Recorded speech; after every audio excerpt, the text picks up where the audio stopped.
Orang tiada daya dan upaya itu adalah cirinya pasti dia sudah tidak punya keinginan. Tapi kan pasti dia awalnya juga dalam proses mempunyai keinginan kan. Pasti. Nah, cuman karena sudah mentok sana, mentok sini, mentok sana, akhirnya dia berserah diri dan menyerahkan seluruhnya terserah dengan keinginan Allah.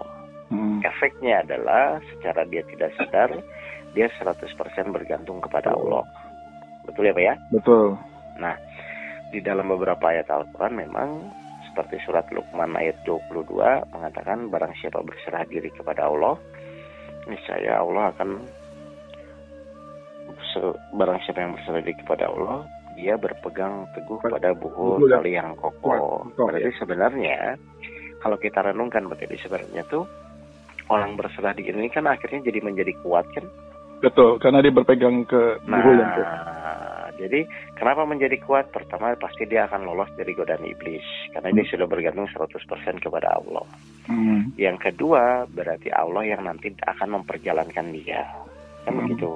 Betul. Nah, berarti pertanyaannya ketika dia sudah tidak punya keinginan, maka efeknya adalah dia tidak akan khawatir terhadap masalah apapun yang akan dihadapi ke depan kan? Betul. Artinya mau lunas mau tidak lunas, mau sehat atau tidak sehat, ya kan? Intinya terserah apapun yang Allah inginkan terhadap dirinya. Nah, sekarang pertanyaan saya, bagaimana caranya supaya manusia itu pada titik tiada daya dan upaya? Itulah penting. Bagaimana caranya supaya manusia pada titik tidak ada daya upaya karena ternyata kalau kita kupas ternyata kan luar biasa Pak orang tiada daya dan upaya itu. Betul. Tidak ada rasa takut kan gitu kan? Betul. Tidak punya keinginan lagi karena dia sudah merasa sudah terserah gitu. Nah, dan memang itu kunci Allah memberikan solusi permasalahan hidup itu pada orang pada titik itu kan. Ini kan mengolah rasa saja. Nah berarti kan kalau memang tiada daya dan upaya itu menjadi sangat penting, harusnya kan orang belajar menuju ke sana dong Pak. Bukan hanya sekedar mengatakan, ya pokoknya saya tiada, bukan begitu kan. Karena kalau kita tangkap, orang bisa menjadi tiada daya dan upaya atau berserah diri itu, kan karena diawali gitu kan, dari ikhtiar dia ke sana ke sini, mungkin mentok sana mentok sini, kayak gitu kan. Akhirnya pada titik tertentu, dia lelah, akhirnya dia sudah berserah diri kepada Allah. Gitu. Ada yang berserah diri, ada yang memutuskan untuk bunuh diri, kan ada juga gitu. Dua pilihan itu ya. Ya kan, gitu.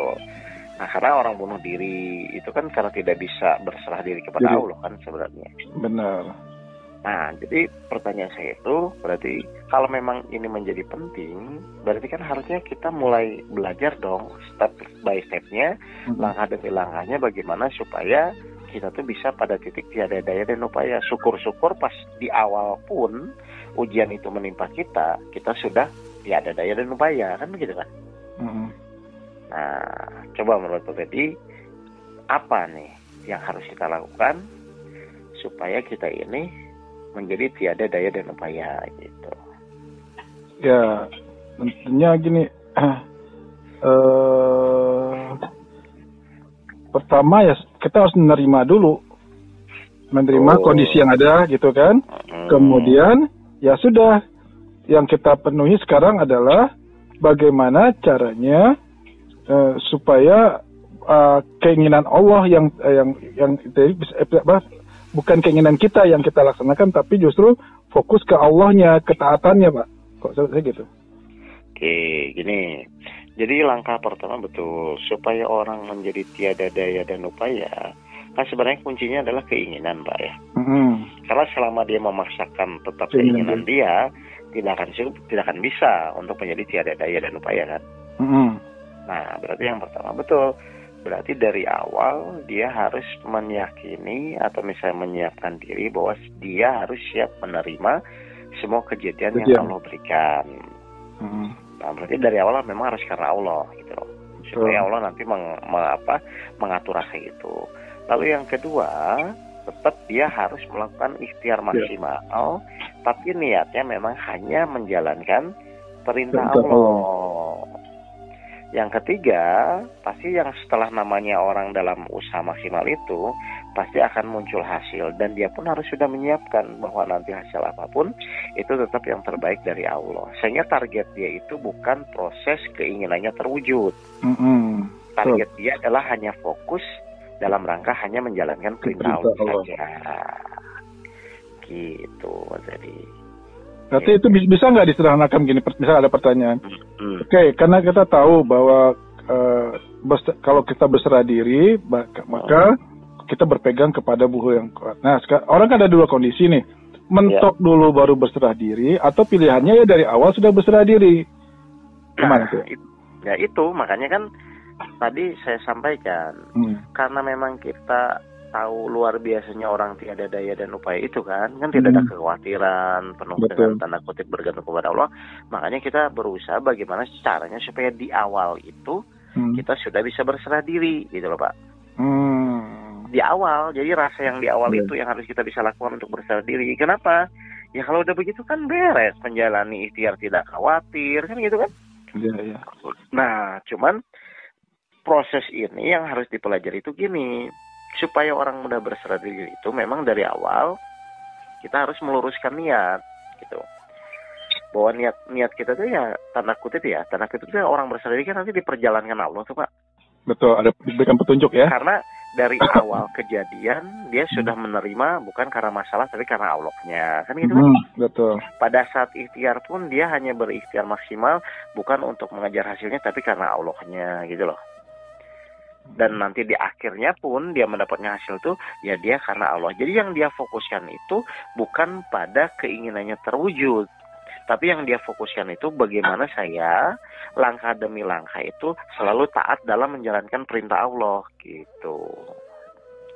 Jelas nggak? Ya, jelas. Jadi bagaimana kita sekarang mau maksimalkan gitu kan gini. Yang harus hati-hati gini Pak. Biasanya orang kalau bicara pasrah itu kan identik udah diam kan. Selama ini gitu kan. Pasrah itu kan diam. Orang umum ya, secara umum loh. Pasrah ya udah saya pasrah kok gitu kan. Nah, berarti harus tetap. Nah, itu gimana Pak? Pasrah itu di awal atau pada saat hasil? Pasrah itu di awal pada atas atau hasil? Di awal. Hah? Kan di awal Kak? Loh kalau di awal mah berarti kita nggak berbuat apa-apa dong. Nah iya tuh, itu hati-hati di situ tuh. Itu di hati-hatinya tuh. Pasrah itu berserah diri itu adalah pada saat mendapatkan hasil. Nah kan di teori tawakal kan berusaha maksimal. Mungkin hasilnya kita berserah diri atau pasrahkan kepada Allah, kan begitu kan? Betul. Jadi yang namanya pasrah yang benar itu adalah ketika kita menerima hasil. Berarti ketika kita menerima hasil pasti dia diawali dari ikhtiar dong Pak. Iya. Pasrah itu udah penekannya di situ, berarti pasrahnya bukan pada saat di awal. Kalau di awal berarti nggak ada ikhtiar kan?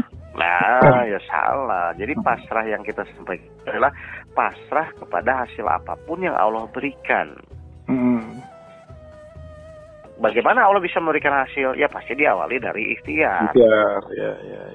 Betul. Ngerti ya, materi ya? Ya, betul. Nah, jadi ternyata orang bisa mudah berserah diri itu karena memang diawali fokus dia memang yang tadi disebutkan hanya dalam menjalankan perintah Allah. Kalau sudah hanya menjalankan perintah Allah ya sudah. Padahal kalau pertanyaan kita lebih kupas lebih dalam, memang kita hidup itu untuk menjalankan perintah siapa sih Pak? Ya perintah Allah kan? Ya udah, begitu kan. Dia memang harusnya kan begitu kan. Jadi ya sudah, saya hanya menjalankan perintah Allah saja gitu loh. Kenapa kamu harus menerima? Ya memang Allah nyuruh saya menerima. Kenapa harus kamu ikhtiar? Ya memang Allah nyuruh saya ikhtiar. Kenapa kamu harus bersyukur? Apapun hasilnya ya memang Allah menyuruh itu. Gitu. Nah, sehingga akhirnya memang sesuai dengan tujuan Allah, akhirnya orang itu hanya menjadi wakil Allah atau khalifatullah, atau misalnya memang hanya mengabdi kepada Allah.